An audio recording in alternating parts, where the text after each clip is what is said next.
Doutora Simone Neves, doutor Marcos Lopes Heleno, nosso grande diretor jurídico da UPRJ, estamos aqui para mais um episódio do Pod Idoso Vozes da Velhice. Se você que está aqui do outro lado, já fica aqui o nosso convite, hein? Seja muito bem-vindo, seja muito bem-vinda. Esse é um espaço incrível, construído junto com a UPRJ, pensado para trazer conversas inspiradoras, necessárias, cheias de propósito. O Pod Idoso é isso, é um lugar, gente, onde a experiência ganha voz, onde o envelhecimento é discutido com verdade, com respeito, com protagonismo. Por aqui você encontra histórias inspiradoras, reflexões muito importantes sobre envelhecer, sobre o cuidado, sobre a pessoa idosa, sobre institucionalização e também direitos fundamentais que precisam ser conhecidos.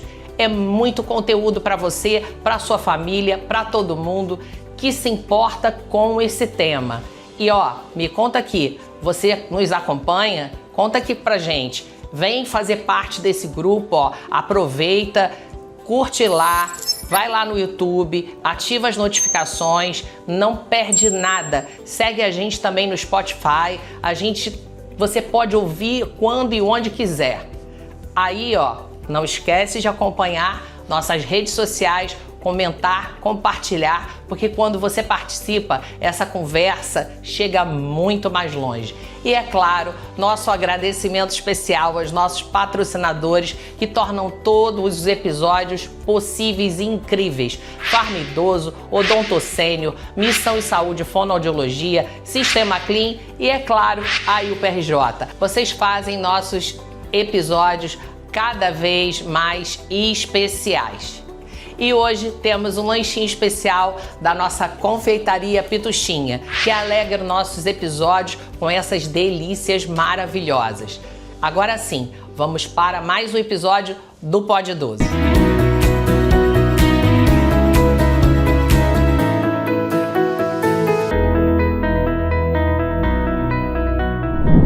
Estamos aqui com ela, que é assistente social e especialista em gerontologia, titulada pela SBGG, ativista de direitos da pessoa idosa, e atua como coordenadora do Núcleo de Envelhecimento Humano da UERJ e de curso de formação de cuidadores, além de ter vasta experiência com psicogeriatria e gestão de saúde. Hoje, atual conselheira do CONDEP Rio e vice-presidente do Conselho Estadual em Defesa da Pessoa Idosa, estamos aqui felizes, cheios de expectativa em receber Sandra Rabelo. Muito prazer, Sandra. Prazer, doutora. O prazer é meu. Quero agradecer a oportunidade de estar aqui com vocês, né, debatendo as questões que envolvem o envelhecimento. Que bom que a agenda deu, né? Que bom que a agenda deu. Bateu, que bom que estamos juntos, que bom que a gente compartilha dos mesmos ideais, né? Obrigada. Sandra, um prazer, uma honra ter você aqui com a gente. Obrigado por você poder ceder o seu tempo, que eu sei que é escasso, porque são várias frentes, né? Só na apresentação a gente vê que são várias frentes de trabalho, né? E a gente estava até conversando ali dos bastidores que são tão poucas pessoas que se colocam nesse local, né? De ajudar, de poder ter uma bandeira, de representar a pessoa idosa. Então eu queria saber o seguinte: como que você chegou para essa área da pessoa idosa, do envelhecimento saudável, com qualidade de vida, uma ativista dos direitos da pessoa idosa? Eu queria abrir um parênteses aí, doutor Marcos. Falar em assistente social, a gente só tem um nome para pensar, né? Sandra Rabelo. Não, que isso. Categoria não é verdade, gente. Mas, doutor Marcos, obrigada. Essa minha trajetória, ela começa quase com a criação da antiga UNAT, Universidade Aberta da Terceira Idade da UERJ, que foi criada em 1993. E logo em seguida, um ano e meio depois, eu fui convidada pelo meu antigo diretor de uma outra unidade que eu trabalhava. Na verdade, eu não trabalhava com envelhecimento, eu trabalhava com a FIA, né, que antigamente chamava FEEM, era FEEM, né? Trabalhava com os jovens que entravam dentro da universidade para se capacitarem para o mundo do trabalho. E depois, então, eu fui convidada pelo meu ex-diretor, porque estava sendo criada a UNAT, né, essa Universidade Aberta da Terceira Idade, que hoje todo mundo conhece, para participar da equipe que estava sendo montada por ele, que ele estava indo para lá para coordenar a extensão. Então, eu ingressei na equipe e logo em seguida eu fui convidada então pelo Renato Veras, que é o atual diretor, né, um epidemiologista famoso aqui, né, para nós no Brasil nessa área, né, para compor mesmo o grupo de trabalho e de pesquisa lá da UNAT. E a partir de então, também logo em seguida foi criada a lei do Conselho Estadual de Defesa da Pessoa Idosa. Sim. E aí, nessa lei de criação, a universidade, então, obteve assento, né, como segmento público estatal, né? Sim. E aí eu fui indicada para o conselho. Então, assim, na verdade, eu sou uma das primeiras pessoas que compôs aí o antigo CEDEP lá atrás, né? O CEDEP já tem mais de 30 também, para iniciar essa trajetória de luta, de debate sobre os direitos, porque a gente não tinha nem estatuto da pessoa idosa, tá? Vale ressaltar isso. Então, essa lei daqui. Agora você entende porque eu falo, quando a gente fala em assistente social, a gente pensa não tínhamos, porque a Política Nacional do Idoso ela foi criada em 94, né? Sim. E aí a lei do Conselho Estadual foi criada em 93, também não tinha.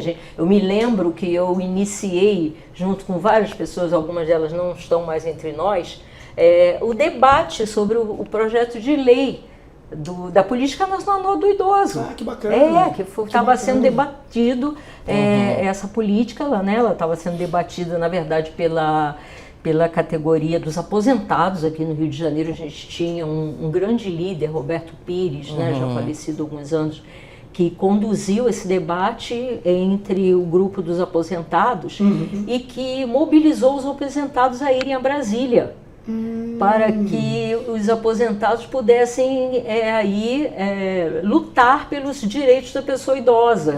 Então, a partir desse movimento, que a gente, quem for buscar na literatura vai encontrar que é o movimento dos Cabeça Branca, a partir desse movimento, né, a COBAP, né, a Federação dos Aposentados, iniciou a luta em defesa da pessoa idosa. E aí sim foi criada a Lei 8842, que é a Política Nacional do Idoso. Então, na verdade, essa discussão que eu participei já era para discutir a Política Nacional do Idoso, e só mais tarde que a gente teve, então, o Estatuto em 2003. Que veio coroando. Que veio coroando, né, com os direitos fundamentais. E você acha que de lá para cá, assim, contando toda essa história, né, me faz refletir, o que você enxerga que mudou?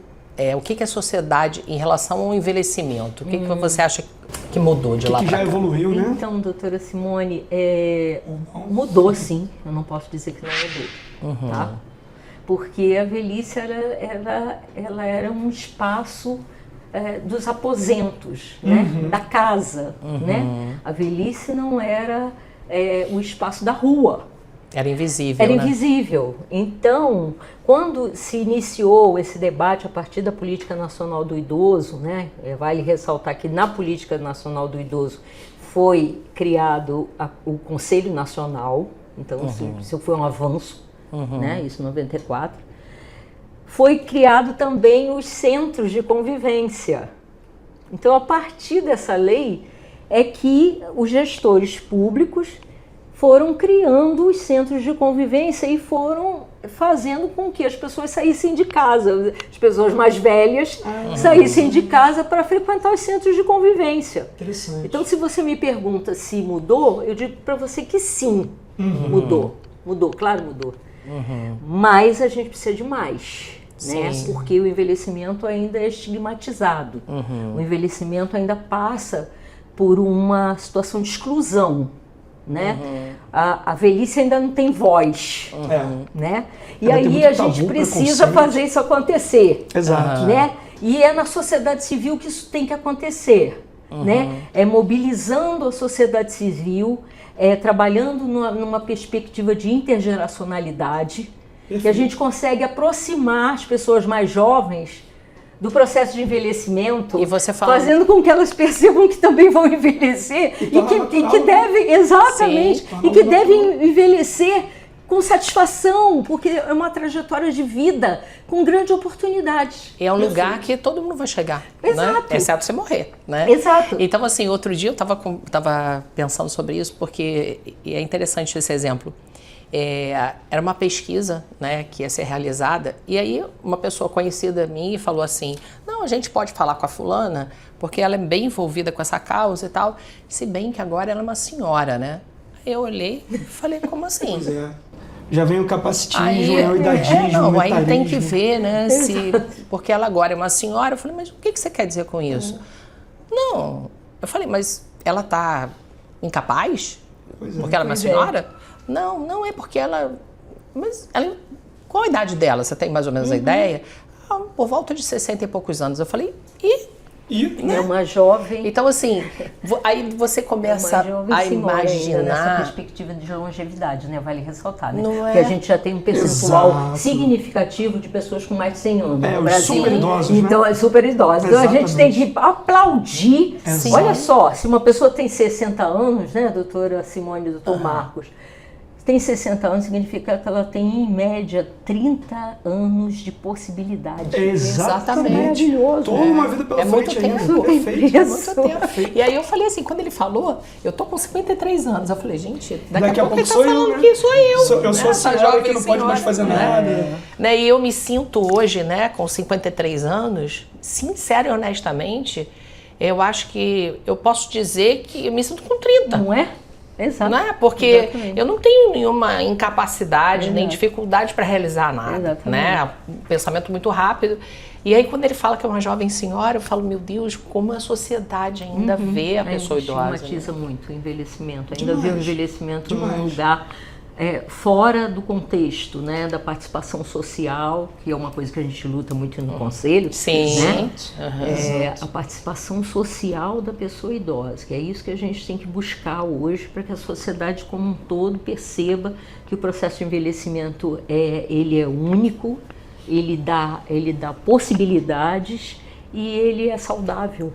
E eu acho bem interessante porque, assim, de tantos projetos hoje que a gente participa, né, de tantas ações que a gente faz para a pessoa idosa, e é interessante porque as pessoas estão se conscientizando e eu não sei se você está percebendo, está tendo uma união maior, né, porque é tão alarmante, né, são números tão alarmantes que as pessoas pararam para pensar e falaram, bom, se eu não me agregar, se eu não me unir, né, formar grupos grandes que tenham condições de voz, de fala, a gente não chega a lugar nenhum. Eu não vou ser ouvido, né? Exatamente. Porque o que acontece é que a pessoa idosa acaba ficando realmente invisibilizada. Pois é. Tanto pela política pública, quanto pela sociedade, quanto pelo mercado de trabalho, que é um outro grande problema que nós temos, né? Quando, na verdade, você pega uma pessoa idosa e ela tem uma carga profissional, ela tem uma carga de maturidade, né? Poder decisório, ela tem vivência de vida. Isso. Coisas que são, assim, para mim, maravilhosas.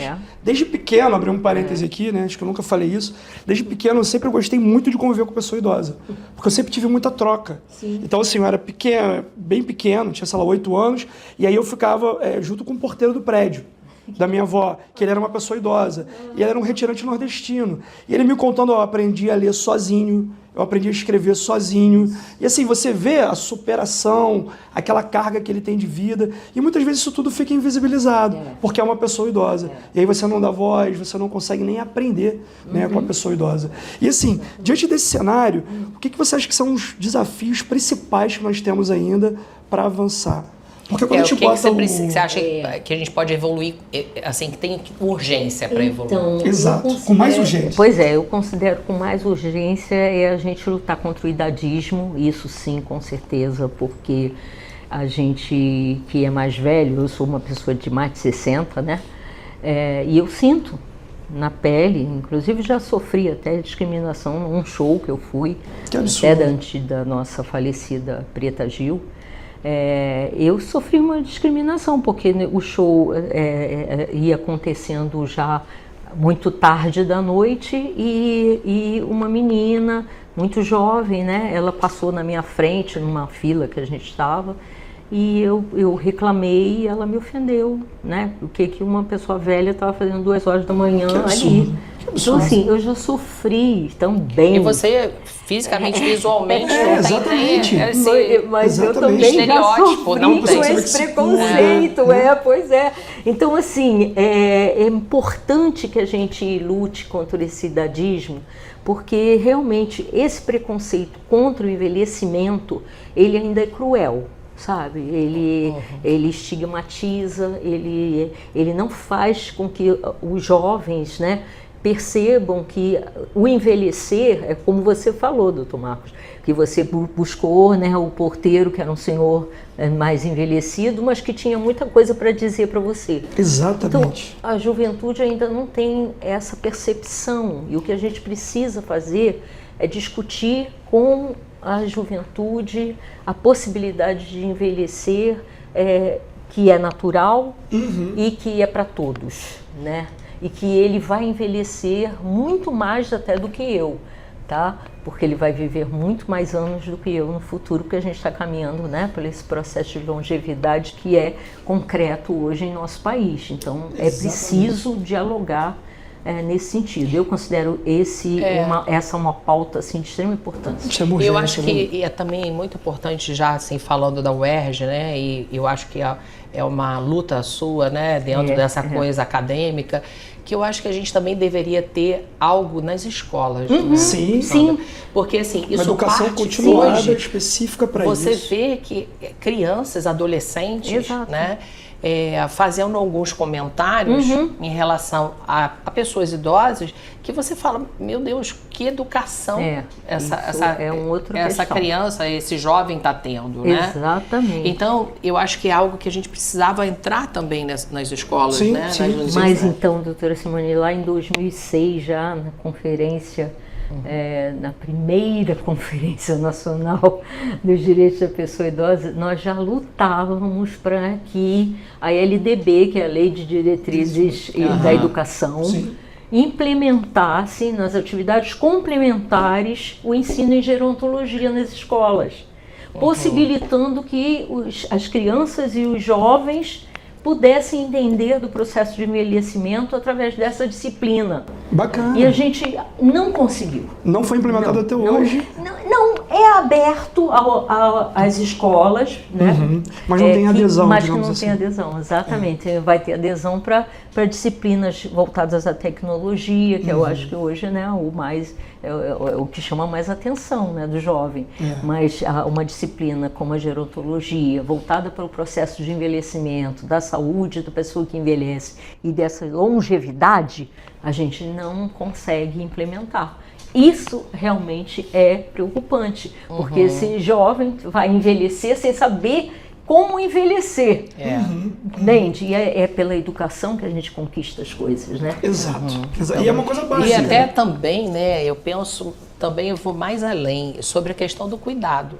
Porque o jovem hoje, ele não sabe nem como cuidar. Como cuidar da pessoa idosa. Né? E eu não falo cuidar, ele não é para que ele tenha que ficar com o pai, com a mãe em casa, trocando fralda, se a pessoa tiver qualquer problema. É uma questão do que fazer, né? Aí a gente vamos passar para a institucionalização.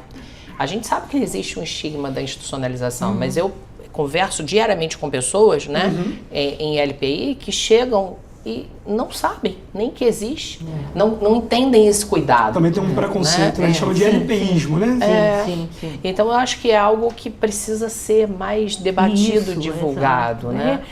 Porque a ILPI, né, que é o antigo asilo, né, vocês conhecem muito bem, já vem de uma história truncada, né? Sim. Porque na verdade a gente vem, a construção é pela filantropia, né? E essa filantropia, na verdade, ela protegia, né, no passado, né, logo depois da Revolução Francesa, né, que foi trabalhada a questão da filantropia e foi espalhado pelo mundo. Sim. A institucionalização, ela vem nesse caminho, mas com aquela proteção aos excluídos. Exato. Né? Então, era a população de rua, as crianças abandonadas, exatamente. Lá atrás, os as escravos. viúvas, exato, os escravos, né? Que até no meu livro eu falo aqui dos soldados de Dom João, né? Que ficaram institucionalizados. E trouxe uma visão muito negativa, né? Porque foi muito truncado, né? Porque durante muito tempo as instituições que protegem os idosos, que cuidam dos idosos, elas não tinham visibilidade, elas eram distantes da sociedade. Né? Então ali tem aquele asilo ali, mas ninguém vai lá, porque ninguém sabe o que tem lá. Eu sei que tem uns velhinhos lá que cuidam, né? Era assim. E assim, não existia esse diálogo entre a instituição e a sociedade.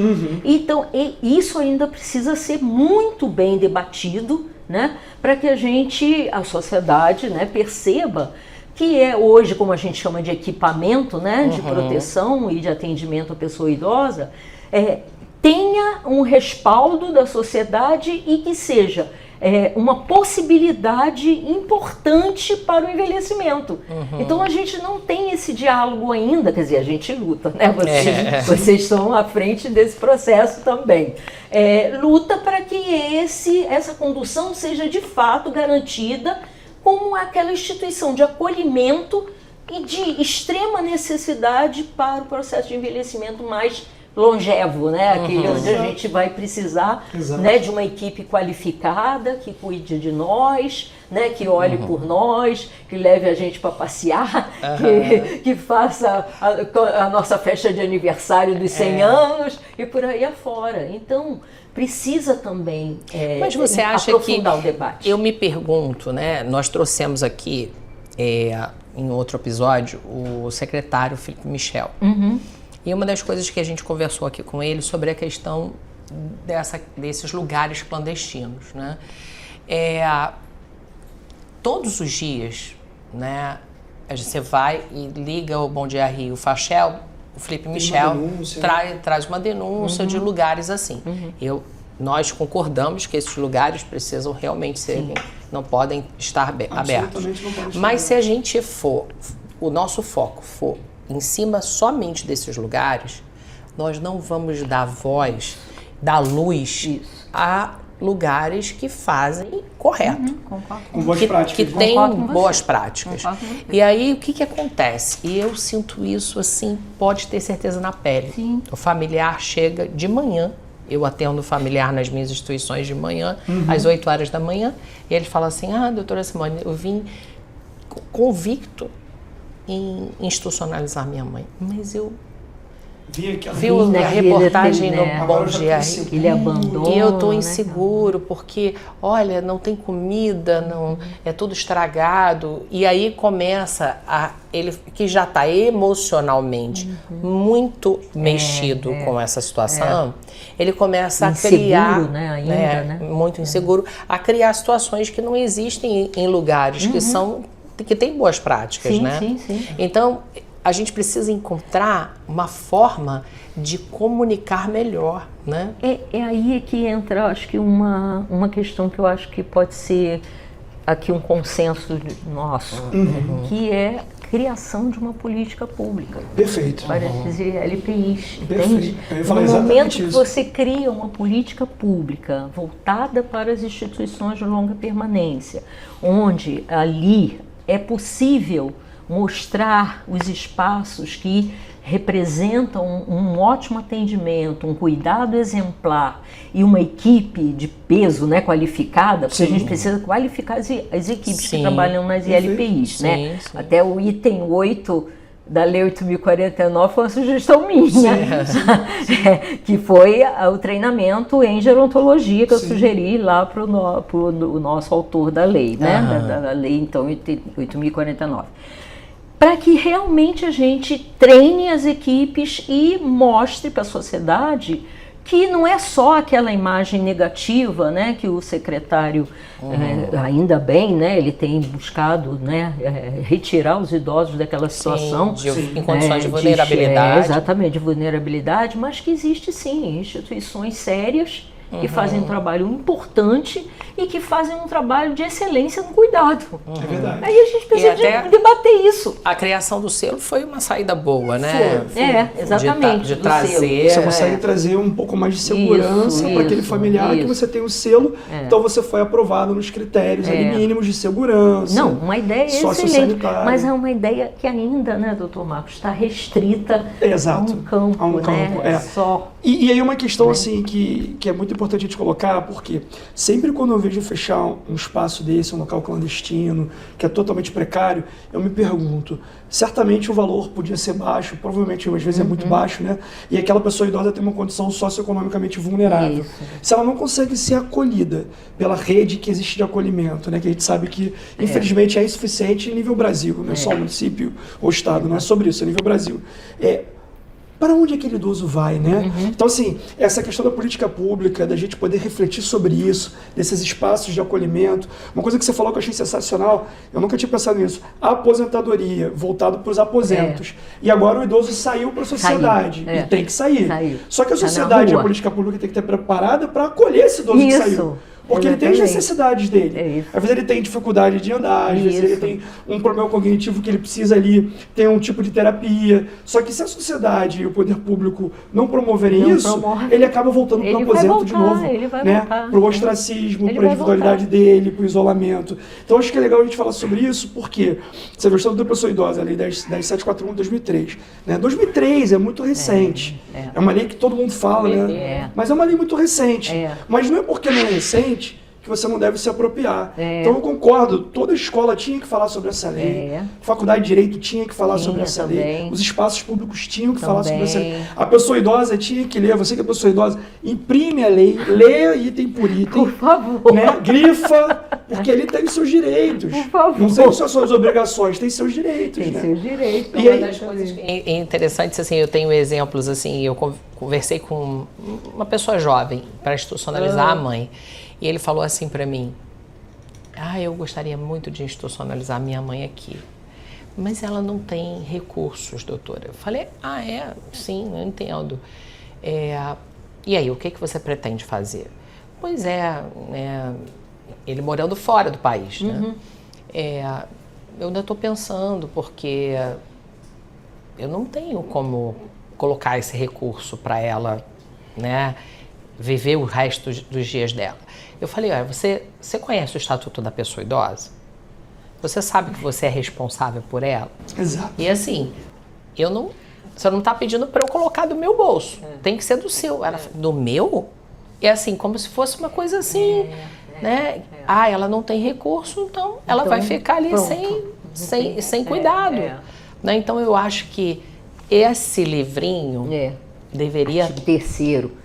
Né? Deveria estar nas escolas. Responsabilidade da sociedade, da família e do Estado. Exatamente. Do Estado é compartilhada. A responsabilidade não é excludente, né? O que eu coloco. Pois exatamente. E cada personagem, que também é importante, tem que assumir essa responsabilidade e dar eficácia a essa responsabilidade. A parte do Estado a gente vem trabalhando, né? A gente vem trabalhando a duras penas. Tem que trabalhar mesmo. E até o doutor Marcos referiu essa coisa da estrutura das cidades, quando a pessoa idosa vai para a rua, né, e vai em busca, né, dos seus sonhos, dos seus direitos também. Também, de alguma forma, passa pela política de assistência social, que é uma política hoje um pouco sem recursos para implementar, principalmente na área do envelhecimento, incentivos ao que prega o Estatuto da Pessoa Idosa. Então, assim, a saída são os fundos, que vocês conhecem muito bem, os fundos que passam por dentro dos conselhos, né, para implementar ações. Mas isso não basta, né, gente? A gente precisa de uma política vertical no sentido de que, né, tenha que ser, né, pactuada, né, pelo federal, pelo estadual e pelos municípios, de forma a garantir essas possibilidades que o Dr. Marcos apontou. E eu acho que também falta um pouco, assim, até do poder público, de alguma forma, mostrar para a iniciativa privada uma forma mais objetiva, mais direta, para que eles possam aportar nos fundos. Exatamente. Né? Exatamente. A gente tem grandes empresas, Pois é. que Então, poderiam... estamos até, doutora Simone, desculpa interromper, mas estamos numa campanha de né? Da doação de renda agora, né? Falar sobre Estamos na campanha, né? A nós da IUP para que aqui as também pessoas, fizemos, né? As pessoas físicas que vão descontar para o imposto de renda que sim.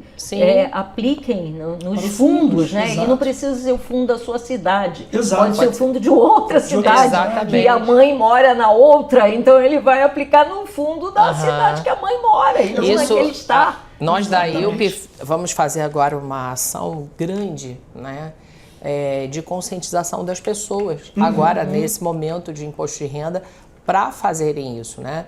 Para tá incentivando mesmo e até ensinando, né? A gente fez uma arte, exato, né? isso é importante. Como mexer no sistema. Exato. Né? Importante ressaltar que... As pessoas desconhecem esse procedimento. Exatamente. E assim, a pessoa, ela não vai pagar para o fundo. Ela vai deixar de arrecadar para a União e essa arrecadação vai ser destinada para o fundo. Lá. Ela já recolheria da mesma forma, doando ou não. Exatamente. Só que quando ela doa para o fundo, ela cria uma especificidade naquela rubrica. Né? Ela consegue vincular aquilo a políticas públicas para o envelhecimento saudável e qualidade de vida e até garantindo o seu próprio futuro. Exato. Futuro dos seus entes, da sua família, do seu filho, do seu neto. Aquilo que a gente conversou. E são dois fundos importantes, né? O fundo da criança e o fundo da pessoa idosa. Exato. Porque são exatamente né, o nosso processo, né, aqui do da ciclo de vida, da existência humana.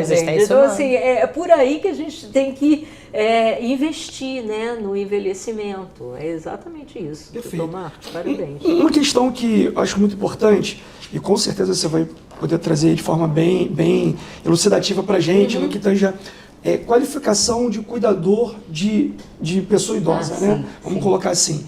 Hoje, até junto lá com o curso, né, que vocês promovem, qual que você acha que são os principais erros, às vezes, do cuidador ou dos cursos que estão... Tem muito curso por aí fora, né? Tem curso que é online, então a pessoa não consegue nem ter um manuseio da pessoa idosa. Eu posso fazer uma pergunta para ela antes dessa? Claro, sem problema algum, você que manda. Imagina. Mas, Sandra, essa pergunta vai encaixar perfeitamente nessa que eu vou te fazer. O papel do cuidador bem capacitado, qual é esse papel? Então, é o papel aí eu já vou chamá-lo de profissional, porque ele já está realmente qualificado para entender o processo de envelhecimento. Por isso que o nosso curso, engraçado, ontem a gente estava encerrando a aula e uma das alunas disse assim: nossa, eu não imaginava que esse curso era tão profundo. Eu pensei que eu vim aqui só para entender como é que eu ia ajudar no banho do idoso, como é que eu ia ajudar ele a tomar sol ou na alimentação. Não, eu estou estudando aqui o processo de envelhecimento na perspectiva do envelhecimento patológico e do envelhecimento normal. Eu estou até fascinada com isso. Olha só a importância do que a gente dar uma contribuição nesse conhecimento para uma pessoa que vai cuidar. Ela vai perceber que aquela pessoa idosa não é uma pessoa, um vaso de plantinha que ela vai arrastar para um lado. Exato. Não, ela vai entender que é um ser humano que envelheceu e que o cuidado que ela está ofertando a ele é de extrema importância para que ele possa viver melhor. Então, o que a gente trabalha aí, Simone, respondendo para você, aí eu digo pelo curso da UERJ, tá? Estou falando pelo curso da UERJ, hein, pessoal? É a sensibilização para o processo de envelhecimento. É fazer esse profissional do cuidado perceber que ele é parte integrante de um contexto grande, né? Ele é parte integrante de uma ILPI, ele é parte integrante de um centro de convivência, ele é parte integrante de um ambulatório de cuidados, ele é parte integrante do processo e a contribuição dele a partir da formação dele vai fazer com que essa pessoa viva melhor. Sim, sem dúvida. Então é esse o profissional que a gente forma, tá, doutora Simone? Que ótimo. E que a gente procura também. Pois é. Obrigada. E como eu estava falando assim, tem tanto curso por aí, né? E aí tem curso online, eu falo, gente, como é que você vai fazer um curso online? Só online, enfim, você não sabe manusear a pessoa idosa, né? E aí você pode ter uma queda, porque você não consegue saber como apoiar, as técnicas de segurança, de melhor apoio. Eu sei que eu passei isso com a minha avó em casa, né? Minha avó era cadeirante, teve uma isquemia e teve todo o lado esquerdo paralisado, e eu tirava ela da cadeira de roda, eu colocava na cama, colocava de volta na cadeira de roda, e passei por isso. E aí peguei, na época era uma técnica de enfermagem, né? A Débora, até se estiver ouvindo, um beijo pra Débora, me ensinou muito. Eu falei, Débora, me ensina a pegar a minha avó. Porque quando você não estiver aqui, eu quero poder dar autonomia para ela. Eu quero poder sair com ela e não depender de você estar aqui sempre. E aí ela foi me ensinando. Olha, pega assim, por aqui, por lá, cuidado com isso e tal. Tem que apoiar muito bem, cuidado que se colocar em cadeira, pode ir para trás a cadeira. Técnicas, mas que ajudam. Então, assim, quais são os principais erros que você vê nesses cursos ou no dia a dia do cuidador? Primeiro, a começar pelos cursos online, né? Que você citou, que, claro, não vão acrescentar em nada para essa pessoa que está buscando uma oportunidade, né, no cuidado para oferecer sua força de trabalho nessa área, né, do cuidado. Então, não vai adiantar nada. E os cursos que, como os nossos e outros, né? A Fiocruz também tem um curso muito bom também, a Abras também tem, né? São entidades que trabalham com envelhecimento, fazem um trabalho sério. Instituições então sérias, exatamente, a gente divide o nosso curso em módulos, né? Então é uma equipe multiprofissional que trabalha com a gente. Então a gente tem profissionais, né, do geriatra ao técnico. Bacana. Porque tanto o geriatra vai falar do processo de envelhecimento, né, à luz da geriatria, como o técnico vai dar essas orientações que o senhor acabou de comentá-las, que é de extrema importância para a rotina do cuidador. Exato. Né? Exato. Então, esse cuidador, ele vai sair dali qualificado nessas técnicas e também vai sair com conhecimento apurado sobre o processo de envelhecimento a partir da perspectiva de todos os profissionais. Muito bacana. Então, e entender o que é patológico, né? Exatamente. Então, assim, por que a gente considera o nosso curso, né, além de ser dentro de uma universidade, né, o primeiro curso criado dentro de uma universidade pública? Considera ele um curso exemplar. A gente formou para mais de 5.000 cuidadores. Que bacana, tá? que bacana. A gente teve um tempo que a gente tinha um banco de cuidadores, porque a gente ainda tem, tá? Os alunos que, né, conferem aprovação, porque tem o estágio, né? Porque todo curso de formação, obrigatoriamente, tem que ter o estágio. Sim, né? sim. Então, nós temos o estágio, e o estágio com a aferição, né, do conteúdo que dá aprovação pela Pró-Reitoria de Extensão da Universidade. Ah, que bacana. E aí a gente criou aquele banco de cuidadores, né, que queriam ingressar no nosso banco, criou esse banco a partir do território do Rio de Janeiro, então regionalizou cuidadores que moram na Zona Oeste, cuidadores que moram aqui no centro, cuidadores que moram... para a gente facilitar para as ILPIs, ou também para home care, ou para as famílias. E até aproveitando aqui, olha que interessante. Se você disponibilizar isso para ir. Pois a gente tem que a gente pede. Isso, a gente criou exatamente isso. E aí já vem um curso de excelência, ontem mesmo, homologado. Um responsável técnico de uma ILPI na Tijuca me pediu uma relação, porque eles estão realmente qualificando e renovando, né? Já deixo o meu pedido aqui. Pois Exato. Obrigada. Depois passa pra gente. Ótimo. Para que a gente pudesse, então, deixar esse banco disponível para a sociedade como um todo. Porque são pessoas que passaram pela universidade, têm um diploma da universidade pela Pró-Reitoria. Olha que formação. Exatamente. E que vão aí poder... Ótimo. E vão poder trabalhar com a chancela da universidade. Ainda vou falar mais para você, assim, a gente tem muitos gestores que querem capacitar os seus cuidadores, né? Então, tá aí uma parceria aí da associação. Podem inscrever os cuidadores deles no curso. Com o curso, e a gente qualifica esses cuidadores bonitinho, conforme eles esperam que estejam aí em consenso, né, com os ideais das instituições de abrigamento, né, institucionalização das pessoas idosas, e vão poder desenvolver o seu trabalho. Então, o que a gente faz mesmo é um trabalho sério para que essas pessoas saiam dali entendendo primeiro o que é cuidar, né? Que é o ponto de partida. Exatamente. E depois do que é cuidar, né? Entender que elas são parte integrante de um processo, entendeu? Muito interessante, muito bacana mesmo. Assim que funciona. Aproveitando a sua vivência como conselheira, Conselho Nacional da Pessoa Idosa, Conselho Estadual da Pessoa Idosa, Conselho Municipal da Pessoa Idosa. Agora no municipal. Falta só o intergaláctico da Pessoa Idosa. É verdade. Mas brincadeiras à parte, Sandra, o que você viu durante todos esses anos de política pública que já avançou e que foi muito bom? Porque também é bom a gente falar do que está ruim, mas é bom a gente falar do que também está bom, né? Sim. Da onde a gente já chegou. Sim. E que tem que ser mantido, né? Então, eu vou destacar, algumas coisas realmente a gente avançou, né? Foram muitas conferências já, desde 2006, a primeira conferência. Eu participei de todas, da nacional, de todas, tá? Todas, desde 2006 até agora, né? Então, isso também para mim me traz uma certeza, né, de que não só eu venho trabalhando e desenvolvendo a minha prática, né, numa linha, né, importante, que é a linha da garantia dos direitos, mas também sabendo que eu piso num terreno sério, né, firme, né, porque eu sei onde eu estou, né, por tantos anos de conferência, mas eu destacaria para você a RENADE. A RENADE foi uma deliberação da primeira conferência, tá? Em 2006. E ela agora vai acontecer como RENADE-PI, para a pessoa idosa. Então, agora existe uma deliberação federal, né? Pelo Ministério dos Direitos Humanos, que vai impulsionar, né, em todos os estados, na verdade, em todo o território nacional, a perspectiva da RENADE para a pessoa idosa, que veio desde 2006, que eu imaginava que nunca poderia acontecer.